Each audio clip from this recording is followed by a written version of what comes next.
There's typically two types of property management entrepreneurs, and I'm sure there's others, but typically these are the ones that I see that are very engineering focused or structurally focused, and then the others that are more people focused, and they lead more through motivation and inspiration and setting the vision of where we're going. And then there are others that are just focused more on, here is the tools and resources of how to do your job, and I've defined everything that you need to do. So I started with 80 units. So I did everything, right? I hired one person, they were an assistant. You don't really need to focus on culture when it's you and one person because you're kind of talking and interfacing on a daily basis. And doing that and hiring people to form specific job functions is what I did, right? I was just block and tackle. And eventually we got to be about 250 or 300 units. And at that point in time, I realized I could not do it anymore. I was becoming increasingly the bottleneck. I had more stress. Everything was just on me. I was the one that was handling everything and everyone was relying on me.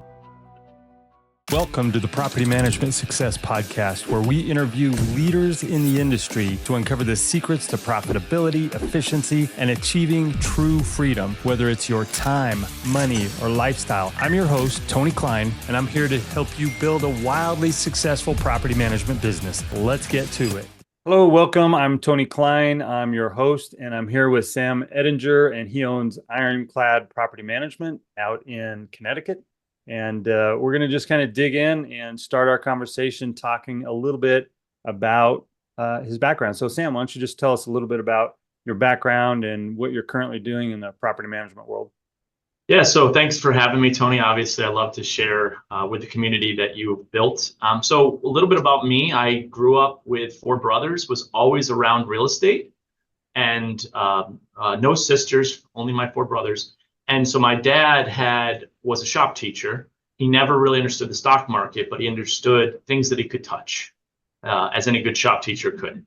And so he would have properties, and he would take us along to scrape paint and chunk out properties, and we were mowing lawns and doing things like that. And so I saw this man grow this real estate portfolio that's now worth millions of dollars on a teacher's salary.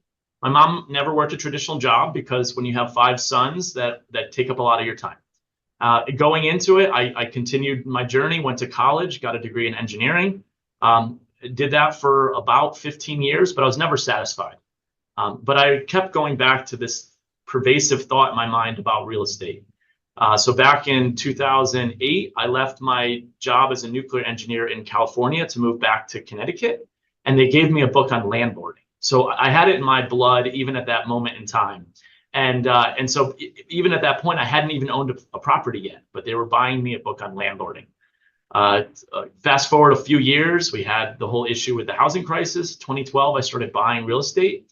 At this point, I was still a professional engineer in Connecticut, moving closer to my family. And I aggressively bought properties year over year over year. At one point, I had closed on 3 properties in a day. And so I really had my hooks into me that this was going to be the way that I was going to get financially independent. So before I had heard of the FIRE movement, financially independent, retire early, I was doing those things. I was saving lots of money. I was investing in real estate. And that really is what propelled me. Come to about 2018, the company that I was part of did a lot of layoffs. And because of that, I was trying to figure out what was next. Because I had all the real estate, it gave me the ability to make the decision to leave the engineering field and to start this property management company. I started off like a rocket because my brother also owns a property management company in Connecticut. And so he was gracious enough to kind of help with me build a cooperative / competing property management company. But I was able to incubate underneath him and learn a lot of the skills that you generally learn the first 3 to 5 years. And so I started off, and I was even incubated with about almost 80 units. So 30 of them were mine that I had owned, but 50 other investors that he was strategically thinking about getting rid of because they were more investor minded, not accidental landlord like he was targeting. And so I ended up having 80 units from the jump. I was able to hire a person pretty quickly. And then my big challenge at first was making enough money, right? I left this job as an engineer and I was making good money. I was making over $100,000 a year. And so a lot of times with property management, it's hard to make money because they think of us as not a high level professional.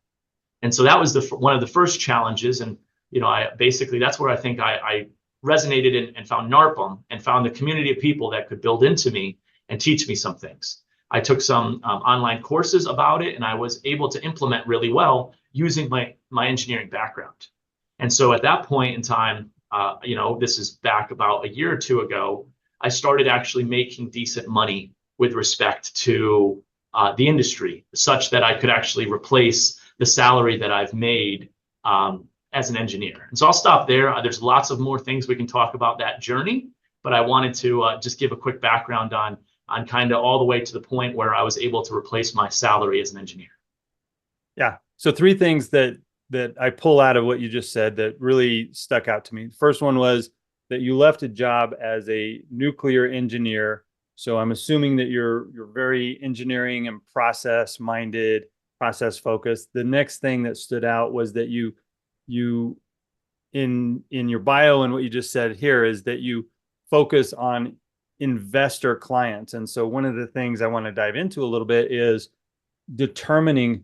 I talk a lot about, if you're going to be a really great property management company, you need to really dial in who your target client is so that you can put together your marketing, your messaging, your system to really support that target client. So I know that you want to talk a little bit about the investor focused mindset and what they're looking for. And then the third thing that I want to just kind of point out, I guess, is that you and I have talked a little bit in the past, and you mentioned here, but the processes that come about from being an implementer or somebody that is really good with the details and how that applies to running a property management business. And the reason I bring that up is that you started a little bit differently than a lot of people do. A lot of people in the property management space, they have a real estate license or they get laid off or whatever, and they say, okay, I'm going to start a property management business, and they start from day one with 0 properties. And so they kind of make it up as they go, and they build a system that is built to support 1 client, then 5 clients, then 10 clients. And you just kind of got thrown into, hey, we've got, I think you said 80 clients or something like that. And so what was that like, just getting started with having all of those properties under your belt without having any systems or anything in place? What did you do to get that up and running?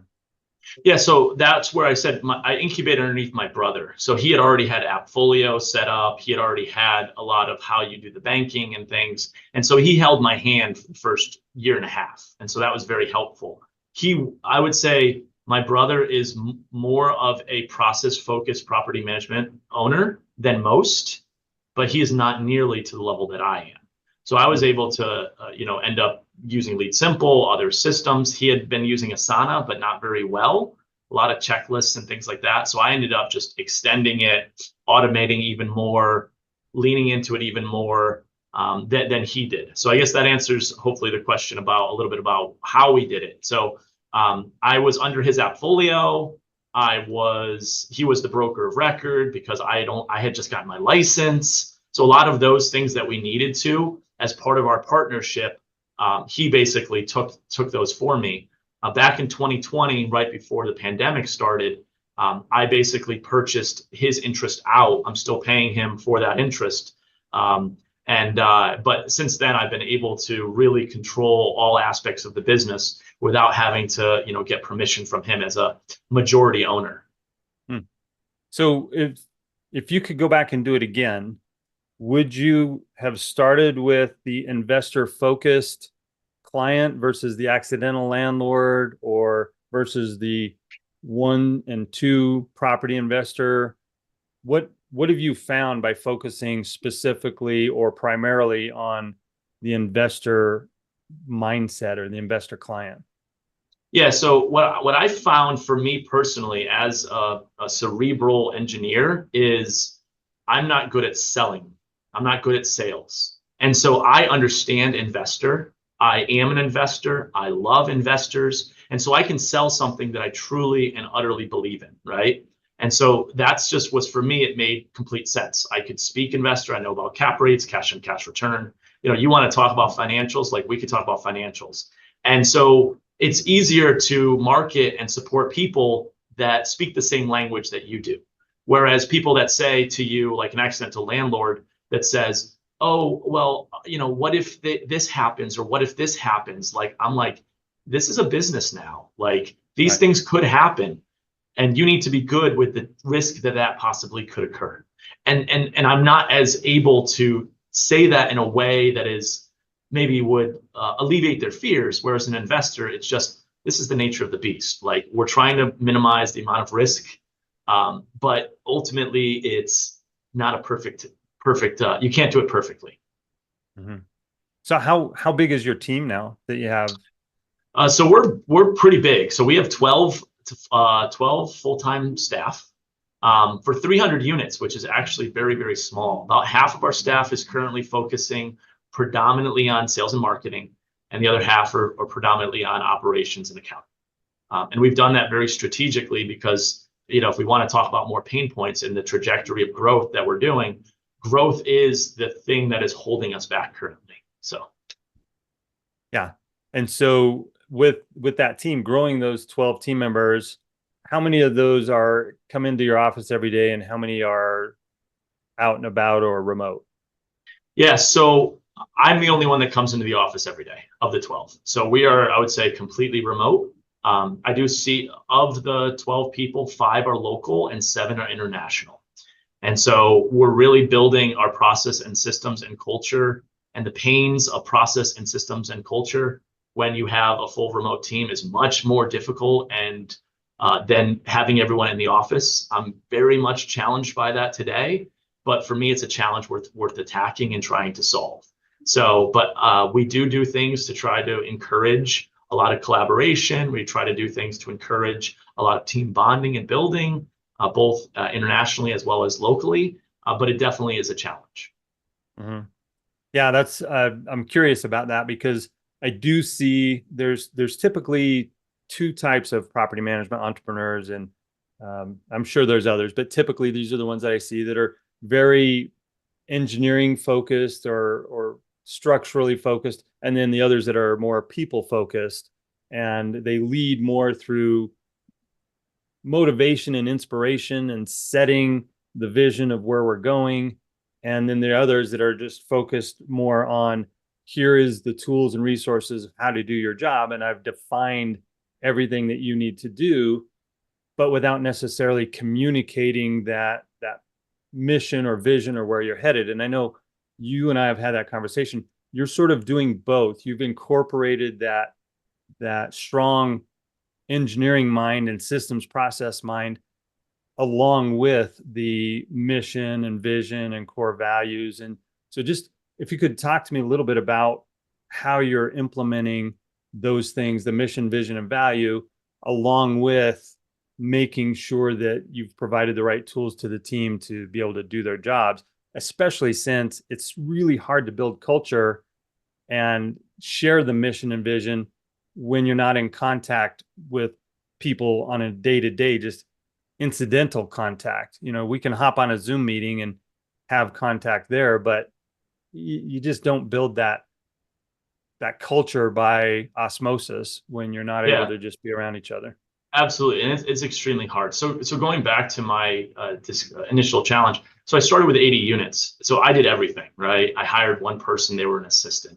You don't really need to focus on culture when it's you and one person, because you're kind of talking and interfacing on a daily basis. And I doing that and hiring people to perform specific job functions is what I did, right? I was just block and tackle. And eventually we got to be about 250 or 300 units.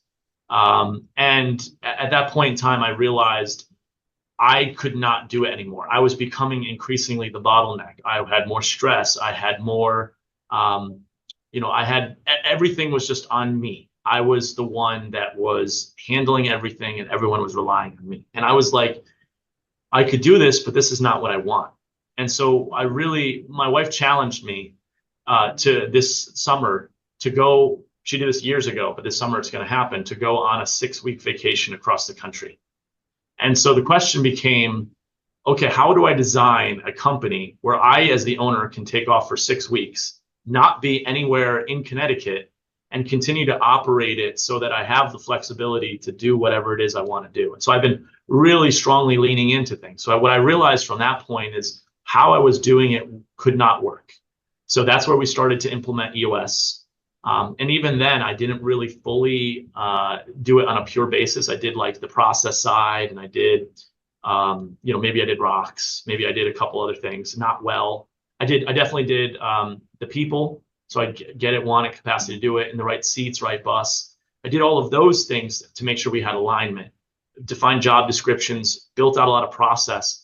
But I really wasn't leveraging like leadership teams. I wasn't leveraging level 10 meetings and dealing with issues. And those aspects of the business really started floundering. It was, yeah, we could get the work done, but Sam was the one that did every initiative, right? And it was draining on me because I was trying to do that while trying to grow a company. I was the only one in the sales department at this point.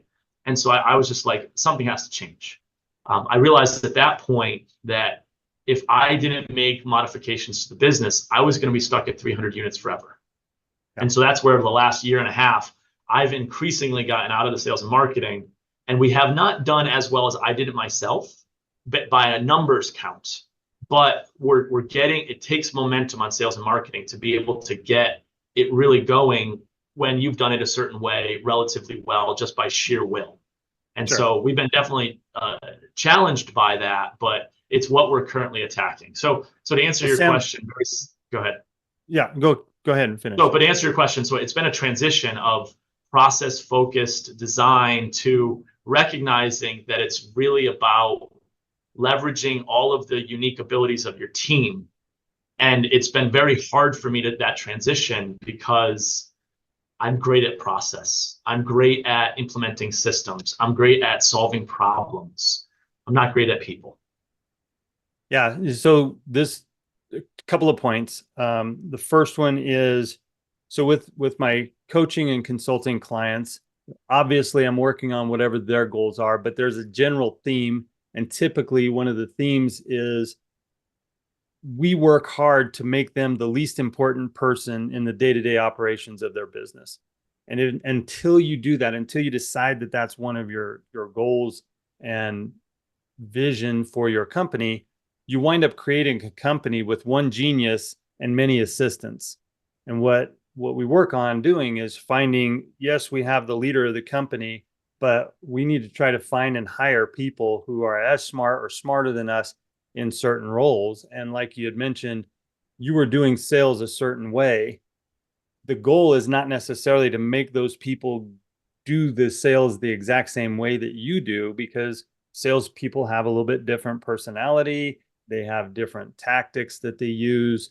They're not necessarily great at following systems. They can follow scripts, but paperwork and detailed check marks and that kind of thing, not so great at. So it's about trying to find not just somebody that can take off those responsibilities from you, but that they can achieve the results you're looking for and bring their own little flair to it while following your systems. I'm not saying they get to go off and do their own thing, but oftentimes the things that we're not good at or don't like, we have to let go of and let somebody else bring their, as you mentioned, unique abilities and their ability to come into that role. And oftentimes they're not going to come in at the moment that they start with us. They're not going to come in and be as good as you, but by giving them that freedom and finding their unique ability and putting the right person in the right role, you have that ability where you can now let go of that and somebody else can step in and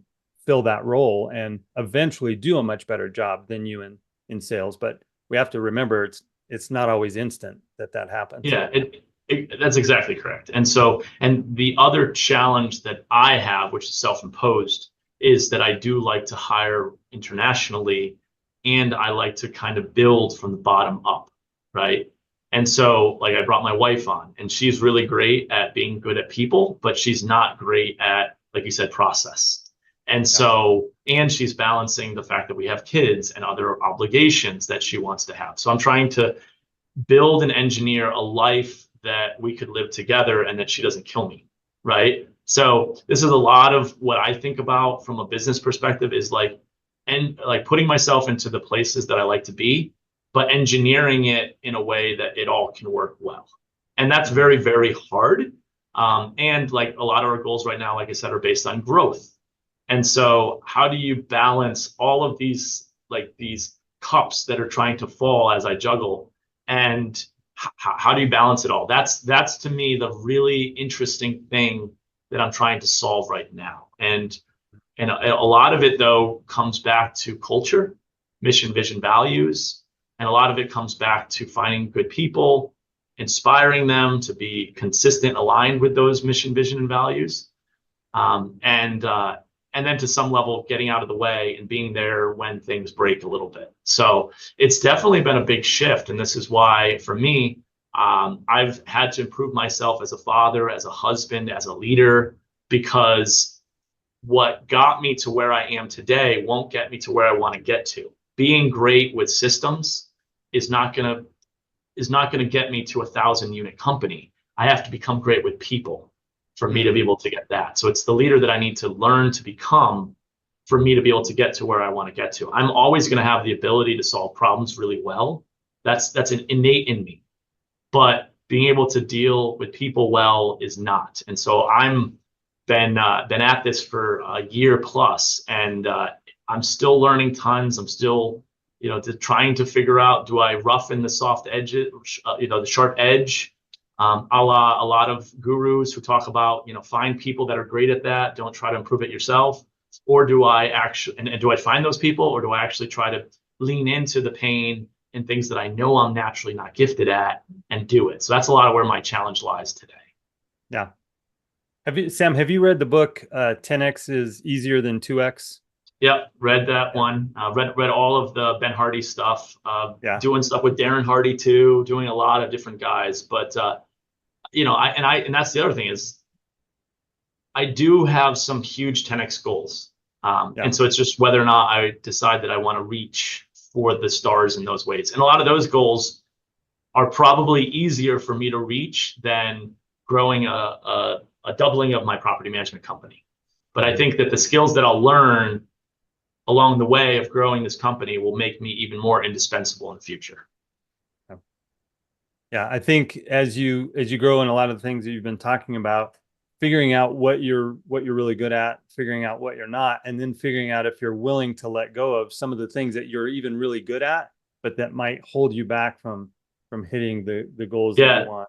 That's one of the hard ones too, right? One of the things I'm great at is accounting. Like I love bookkeeping. I'm very rare in the property management space. I love my numbers. I love my finances. I built out all of these great systems that are pretty much world class, and I love it. But I could pay someone not nearly as much as they'd have to pay me to be able to do it. And so that's always the challenge, is those things that you love to do that bring you joy, but are way below your pay grade. So, yeah. And one of the things that I kind of equate to that is, you mentioned that you love to be a problem solver. You figure out that there's probably not a problem that you couldn't solve. And so it feels good. It strokes our ego when somebody comes to us to ask us for help with a problem. But oftentimes that holds us back and makes our team a weaker team. Every time we answer a question for a member on our team, we actually do damage to the team, because they're not finding the answer themselves. They're not developing the mindset to find it. They're not researching through the resources that you've put together.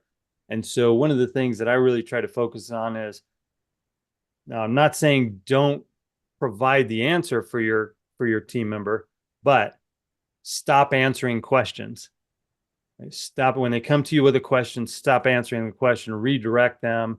Ask them, what's our policy manual say? If it's not in the policy manual, then you ask them, well, what would you do? And really try to redirect. And that's really hard for people like you and me, that we know the answer. We'll come up with the answer. We feel good about solving problems. But in order to build that stronger team, what do you think about that? Do you think that that's an important part? Or do you think if you just build out your system and your process, they don't need to know the why and the how? They just need to know what to do? No, I think that's probably the single biggest transition that I've been going on this last year. I used to think that Intelligence is all that matters, right? Just be smarter than everyone else, have all the answers when no one has it. And a couple things. One, there's a Maya Angelou quote that I really resonate with, which is, people won't remember what you say. People won't remember what you do, but people will remember how you make them feel. And so when you just tell people the answers and you make them feel lesser about themselves because of your intelligence or whatever, you're not actually making them feel good about themselves. But so if you turn it around, and so I believe for me, what I'm really striving for is wisdom. And wisdom is about helping people realize their own truth, realize their own way of doing things, and building them in that way. And in doing so, they're going to feel much more positively towards you in the fact that you've helped them deal with their own issues. And so like there's a book on coaching habits that I read twice now. One of them talks about coaching for performance versus coaching for development. We should coach for performance, which means give the answer very infrequently. I would say only when it's such a rare occurrence that, you know, they need a guidance because maybe it is outside of a policy manual, and they don't want to make a bad decision because it could help affect the reputation of your company. But that's one that I, as the leader, should make. Whereas a lot of the other ones, it's more like, hey, like, what do you think is a good answer to this? And then if they get it wrong, well, that becomes a coaching opportunity too. Let me explain to you why the way that you did it is wrong, because now they're learning it for the future and other experiences where they can then apply it. So that's been a big transition for me, is from knowledge-based to coaching-based. And it's also been a huge transition for me as a father, this one I think in particular, because what I learned was, especially, I have 6 kids. I didn't say that to your audience. What I learned was kids don't need you to tell them what to do. What they really need is for you to coach them to a place that is safe for them, that is good. And we'll say that generically. When kids are young, it's don't touch that, it's don't do this, it's you're giving them a lot of advice. And eventually it's you give them advice that's like not really advice. My kids called me, I used to should them to death. You should do this. I wasn't telling them they have to do it, but I was telling them I recommend for them to do it, right? Otherwise there could be consequences. But the final transition of that, and I think if you as parents can do that, where you transition to one of coaching, you're never going to have a son or daughter that rebels, because what you're doing is you're teaching them how to think and solve their own problems. The problem that parents have with rebelling is that they try to hold them on so tight that they don't give them the space to actually develop, right? And so they rebel because they're trying to get out of your confines. So instead of like having really tight grips on my children, I'll have some things that are absolute no's, and I'll explain to them for safety. And then a lot of it is I'm looking for them to explore themselves, and I'll ask coaching questions. I'll just be there to listen and let them vent, whereas I used to give lots of advice that they didn't really want to hear. So it's definitely been the last shift for me, the last year or so, has specifically been in this area. Okay, let's so I want to ask you one more topic, and then we'll kind of wrap it up here with our closing question. But I'm curious. I know that you're a big systems guy. We've talked about it this whole episode. You're really good at creating step-by-step systems and solving problems. And yes, we want to help the team to develop wisdom, but along that, you're trying to figure out the best way to do things, and you're rolling that out. So you're creating this system, the checklist. What you're using, a process software? I use Lead Simple. Yeah. So with Lead Simple, you're rolling that out, you're creating these things. So share with our audience, how are you going about creating that and then rolling it out to the team and getting team buy-in with the changes that you're making? Because that's kind of a top-down approach of, I think this is what's best for you. So now you're using this tool in this way instead of the way you used to do it. So how are you, first of all, rolling it out, and how are you actually getting team buy-in and then training the team on the best way to use it? Yeah, so one of our core culture is technologically focused. So one of the initiatives we're doing right now is Notion, right? So because it's one of our core cultures, for me, it's relatively easy to roll things out, because our culture is surrounded. We're going to use the best technology for the work that we're doing. The other thing is I really have never hired someone that was already in the industry that had preconceived notions. So I build everyone from the ground floor, so they don't really know any difference. But they also, I do it in a way where they recognize that it's a benefit to them. And I really have had complete integration of it. None of the people recognize that it's not helping them. They all understand the value that it's providing. So for me, I really haven't had any significant pushback on any of the things that I've done. With that said, I'm always only doing things if I think there's a significant benefit. And they do have the trust of me as a leader to know that I am doing it for good reasons, and I'm happy to explain those to them. With respect to how we roll them out, we do weekly meetings, all team meetings, and for half an hour a week, we talk about a training on fair housing or a training on this or a discussion of this. But if we do have a new initiative or if we did do something different, we would take the entire team together and we would show them, okay, here's what we're doing, here's why we're doing it, and this is how it's supposed to help. With respect to other changes in a process, if they've already been entrenched in the process and now you need to change it, well, you're generally changing it because there's an issue that they've identified that you need to fix. And so from that perspective, they're actually supportive of all of these kind of modifications. Yeah, makes sense. Well, Sam, this has been a lot of fun. I appreciate you coming on with us. I want to ask you our closing question. So if you could go back in time and tell your younger self anything, what would it be? I would have told myself to quit engineering earlier. Yeah. I think being an entrepreneur it's a blessing. It's both one of the scariest things I've ever done, but also the most rewarding thing I've ever done. And if I knew what I knew now, I wouldn't have stayed in my previous job as unhappy as I was for as long as I was. Good stuff. All right. Thanks for hopping on. Thanks, Tony. Thanks for tuning in to the Property Management Success Podcast. We'll be back with another value-packed episode to help you level up your property management game. If you've got something valuable out of today's episode, please share it with a friend or colleague, and don't forget to subscribe and leave a review so you never miss out on future insights and strategies and tactics. Until next time, here's to your success.